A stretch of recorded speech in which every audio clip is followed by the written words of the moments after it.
আমার নাতি যে এই অবস্থায় আপনার মৃত্যু কি দুর্ঘটনা আপনাদের সবাইকে আমি একটু বিচার চাই, সঠিক বিচারটা আল্লাহর কাছে দেখে আপনারা বিচারটা করেন।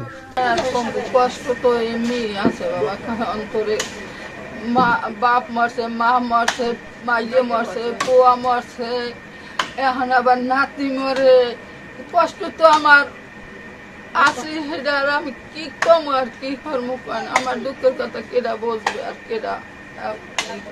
এই দুর্ঘটনা যারা ঘটাইছে এরা তো আসামি 2 জন হাজতে আছে, আরও যারা এর সাথে জড়িত আছে এদেরকে যত তাড়াতাড়ি ধরার জন্য আমরা অনুরোধ করবো মানে এদের সঠিক বিচারের আওতায় আনার জন্য আমরা শাস্তি ব্যবস্থার জন্য অনুরোধ করছি। একটা এতিম মেয়ে, ওর বাবা নেই, তো ওর কিছুদিন আগে যাইয়া ওর কিছু ছেলেরা ইজ্জত হানি করছে বা নষ্ট করছে ওরে, এই যে কারণ, এই কারণের বিনিময়ে আজকে ওর কেউ জীবন দিল, এটা হচ্ছে মূল কারণ।